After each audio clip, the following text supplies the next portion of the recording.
Now it's my great pleasure to invite the Chairman of the Rural Industries Research and Development Corporation, Kay Hull, to come and introduce the Minister. Great. Thank you very much and good morning, ladies and gentlemen. Just 5 minutes I have, but 2 minutes I'm just going to take by introducing myself. I'm Kay Hull and I'm new into the role of RURDIC Chairman. I've been appointed into that role and had my first board meeting last week, along with the Rural Women's Awards, which were extraordinarily successful.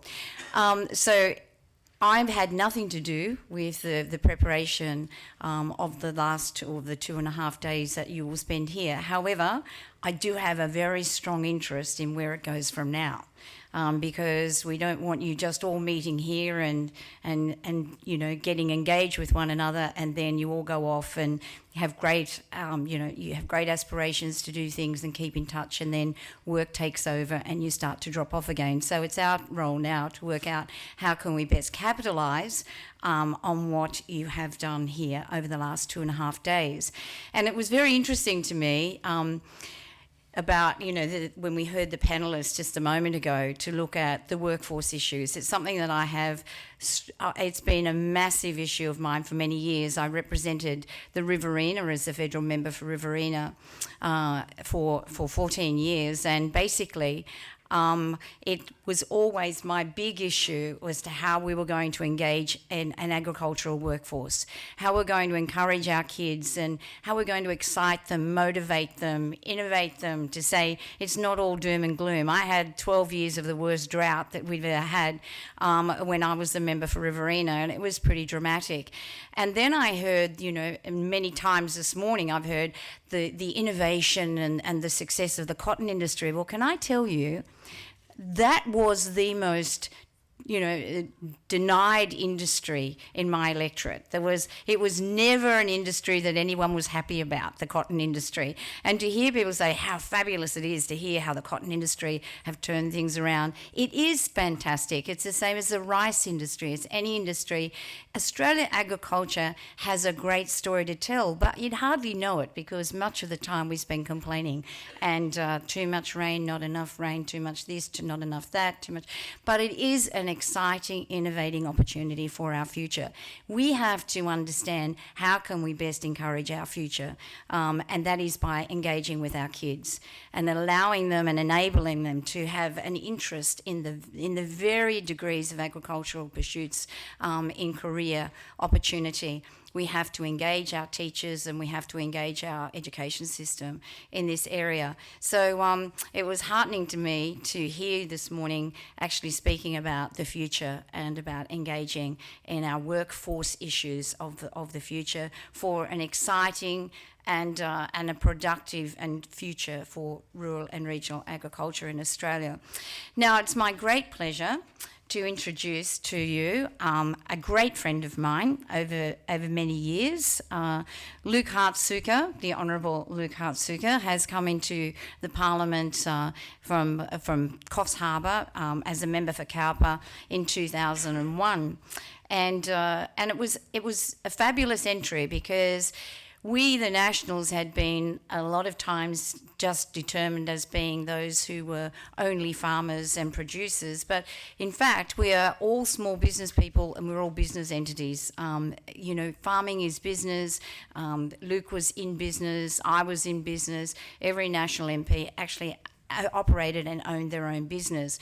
So when Luke came in from Coffs Harbour, it was a fabulous addition to the team, and he is now the longest standing member, I can't believe this, of the Nationals in the House of Representatives. And he is 15 years in the Parliament. It shows you the fabulous opportunities that there are now in representing in the federal Parliament, because years ago people stayed there for 20, 30, 40 years, too long, you know. Now we have the longest standing national person being in the Parliament for just 15 years, which is tremendous, and it shows that we have a great turnover and we are investing in new and emerging opportunities for new and emerging parliamentarians who know what the world looks like today and how we need to operate in it today.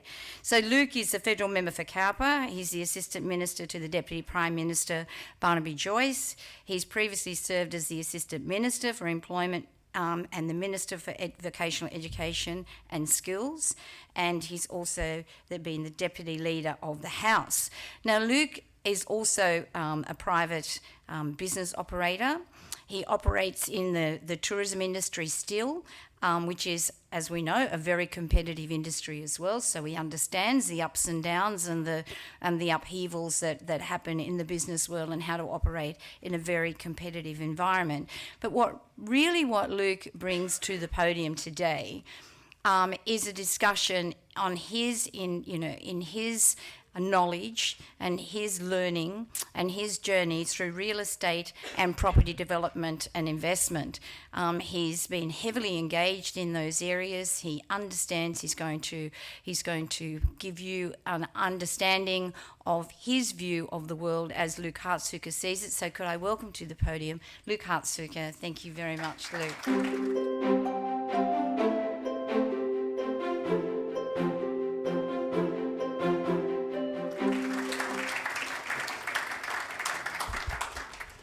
Thank you, Kay, and it's great to catch up with one of my very dynamic parliamentary colleagues. And as Chair of RIDIC, I'd say the message for RIDIC with Kay coming in as Chair is, you ain't seen nothing yet. Kay is was a very dynamic member of the Parliament, very dynamic business person, very dynamic councillor in local government, and a great Australian. But look, great to be here, Kay, to John Harvey, the Managing Director and CEO of RIDIC. Ladies and gentlemen, it's a pleasure to be able to join you, and congratulations on what is a great summit, and congratulations on taking the time to invest in increasing your skills and your knowledge base to assist your industry. And Kay mentioned a history that I had in property and institutional property investment, and I was in that area for about 10 years, and from a range of residential real estate through to high-rise office developments in various CBDs around the country. And but when I started in real estate, I worked for a very old firm, and it was established in 1872. There aren't too many companies that have been around since 1872. And you'd go, but it was very much a company of the past. You'd go in there and there were lots of sort of sepia-tinged pictures of guys in top hats and lots of old leather books with sort of that looked pretty dusty. They weren't dusty, but they looked sort of old. And whenever there was a decision to be made, the partners, who were great guys, and they had a reputation in the industry for integrity and ethics and total trustworthiness. And that is an important characteristic, that people would trust their significant properties to this company because of the way in which they did business. But it was very much the old way. And when there was a decision to be made about the future of the firm, as a young upstart, I would hear the partners talking, and they'd always say, what did we do last year? What have we done in the past? And I was interested to hear the contributions earlier in that session, report back session, where we're talking about the basics don't change, and they certainly don't. But the reality is, in the 21st century, we can't look to the past. We have to, I guess, acknowledge the lessons of the past, but we need to look to the future. And the reality is, yes, we have to innovate. We have to innovate in these competitive markets just to stay the same. And we have to innovate a great deal to actually get ahead and increase our market share. And I think it's meetings such as these that provide great opportunities to look to the future of our fantastic agricultural industries.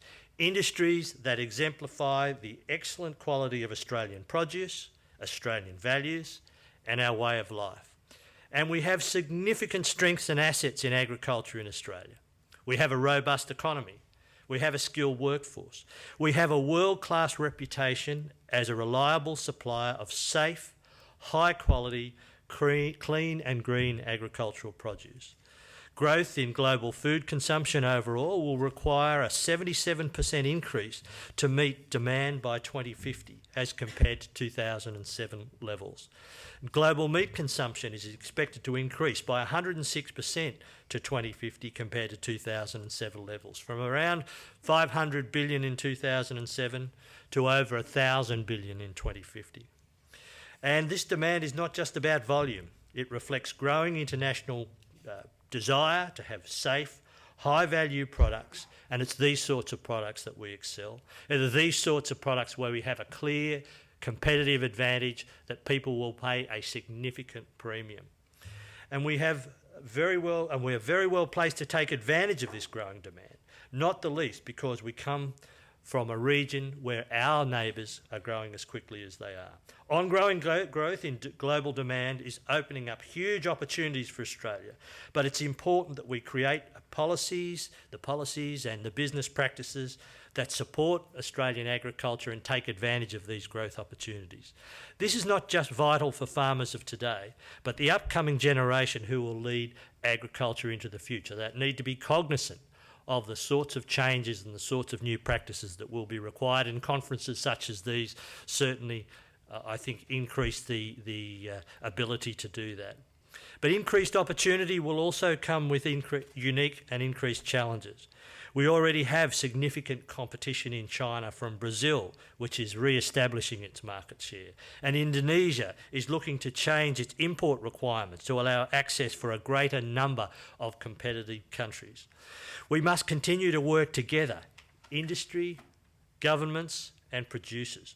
We all play important roles in ensuring that the agricultural sector is well positioned to meet future challenges, to take advantage of the opportunities, and to ensure that the people who drive our industries are not constrained by red tape to the maximum extent possible, not constrained by red tape when times are good, and supported when times are tough, so that we ensure that we maintain our productive base.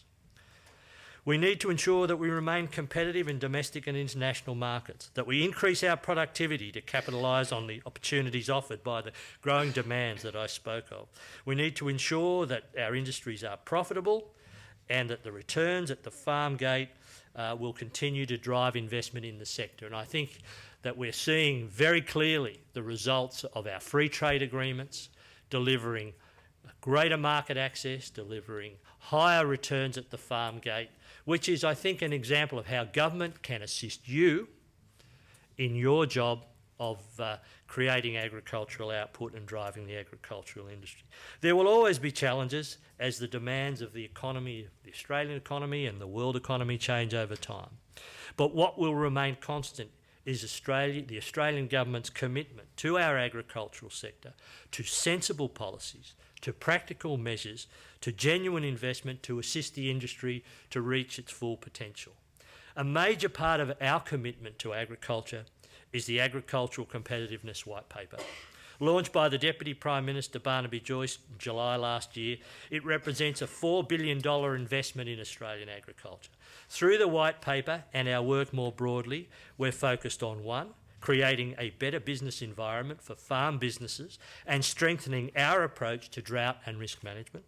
2, building the infrastructure of the future.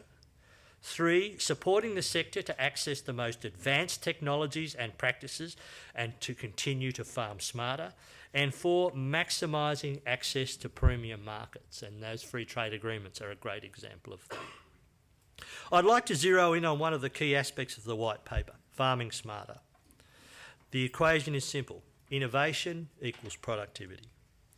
A 2011 report by the Rural Industries Research and Development Corporation found that innovation was a key driver of productivity and economic growth and the competitiveness of agriculture and other industries. And I guess there's no surprises there. We have already seen tangible examples of this. Technology and innovation has increased the productivity of Australian agriculture in a number of ways, including new crop varieties, selective animal breeding, and precision agriculture techniques.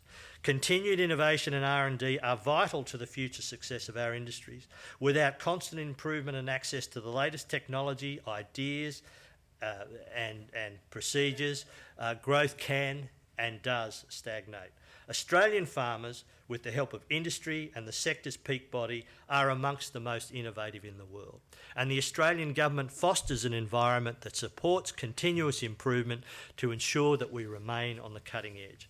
The White Paper demonstrates the government's strong commitment to the current levels of rural research and development and extensions of that, and we're very focused on that. The new Australian Government Research and Development Extension priorities are, firstly, advanced technology.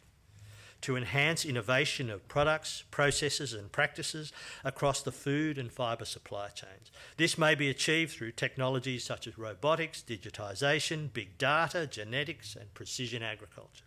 Secondly, biosecurity, to improve understanding and evidence of pest and disease pathways. This will assist direct biosecurity resources being used efficiently, minimising biosecurity threats and improving access for primary producers. Thirdly, soil, water and managing natural resources. It is vital that we manage soil health, improve water use, efficiency and certainty of supply. And lastly, the adoption of R&D, focusing on flexible delivery of extension services that meet primary producers' needs and recognising the growing role of private service delivery. Basically taking the research and development, taking science to the paddock.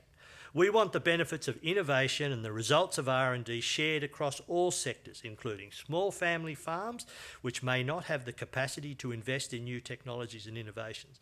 Our rural R&D corporations provide a way for farmers to invest collectively in research through levy collections, with which the government will match with levy funds up to a cap. This partnership between industry and government plays a very important role in helping family farms become high achievers, and that is a key focus for the government.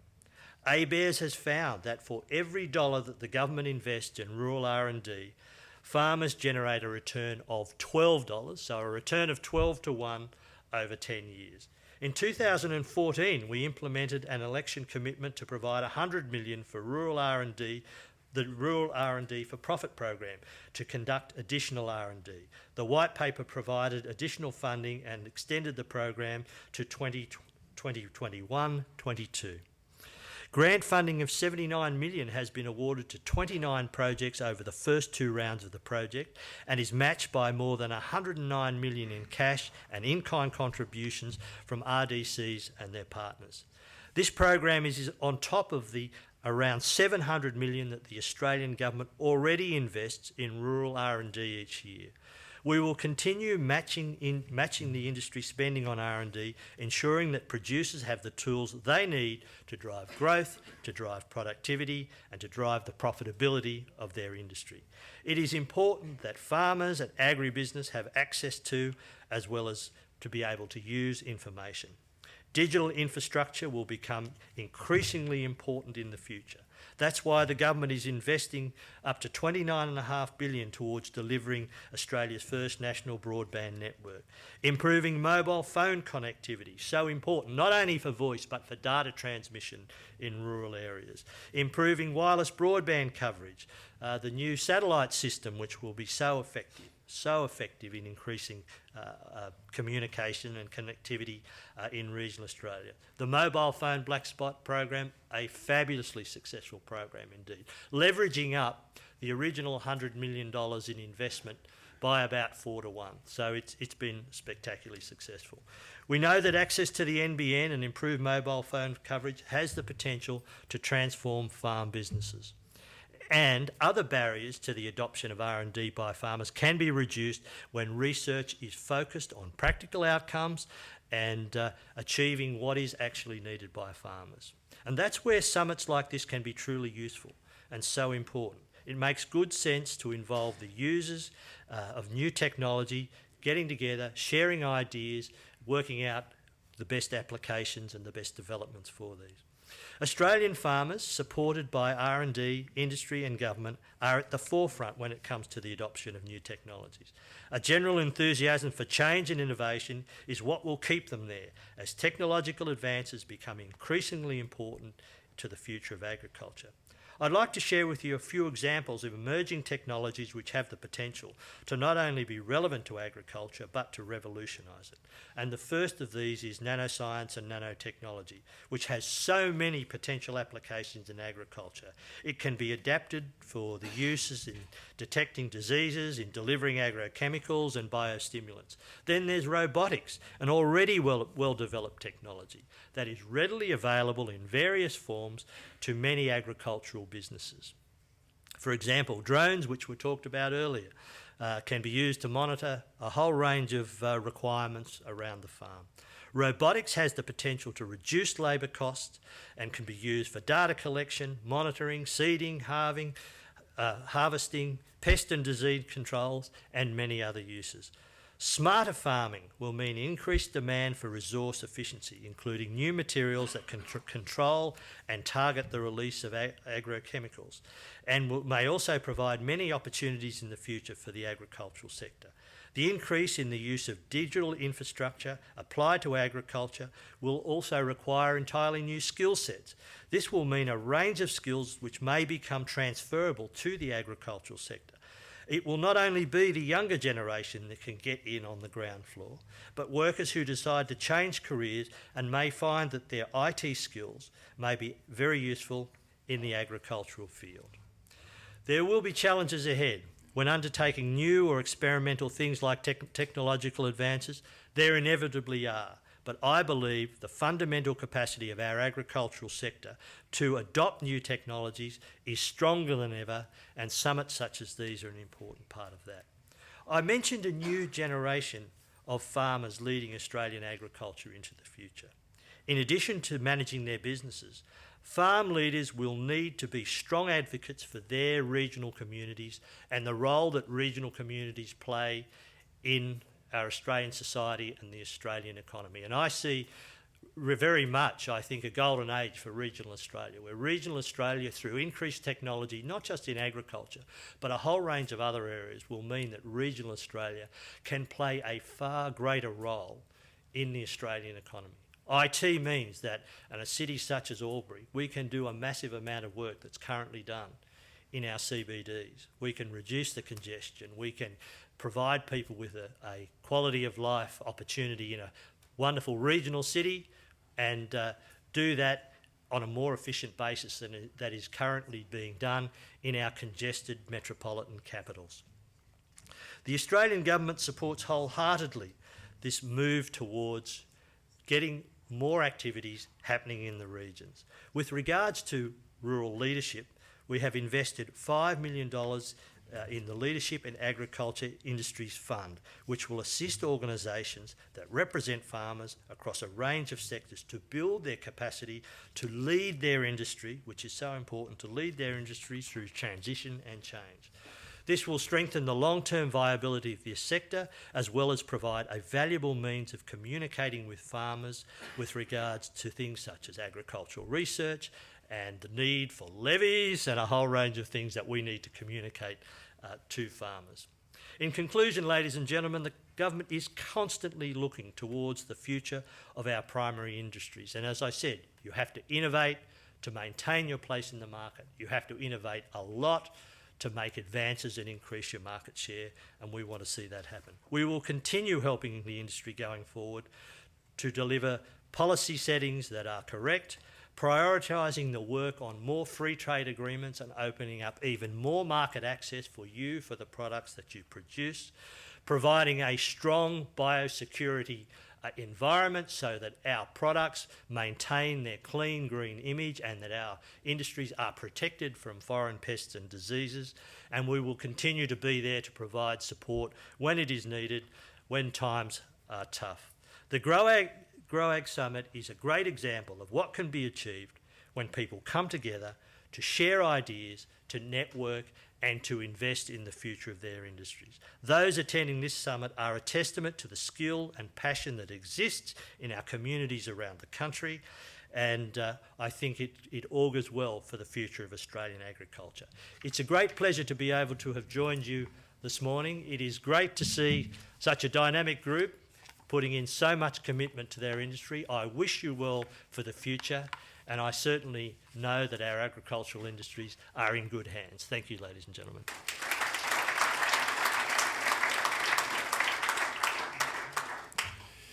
Thank you, Minister. One of the guiding principles of the conversation we've been having is how we influence policy, and I'm starting to wonder whether we need to, because it seems like you've been paying attention. What these people have been talking about and what you've just been saying there is quite a strong crossover, and it's quite good connectivity between that. We'd really like you, and through Kay Hull and Reddick, to continue to allow us to have this conversation, because I think this is beginning of a longer yarn around how these people can take over this role of leadership in rural Australia. So on behalf of the group and the organisers, thank you very much for coming along. It's a real pleasure.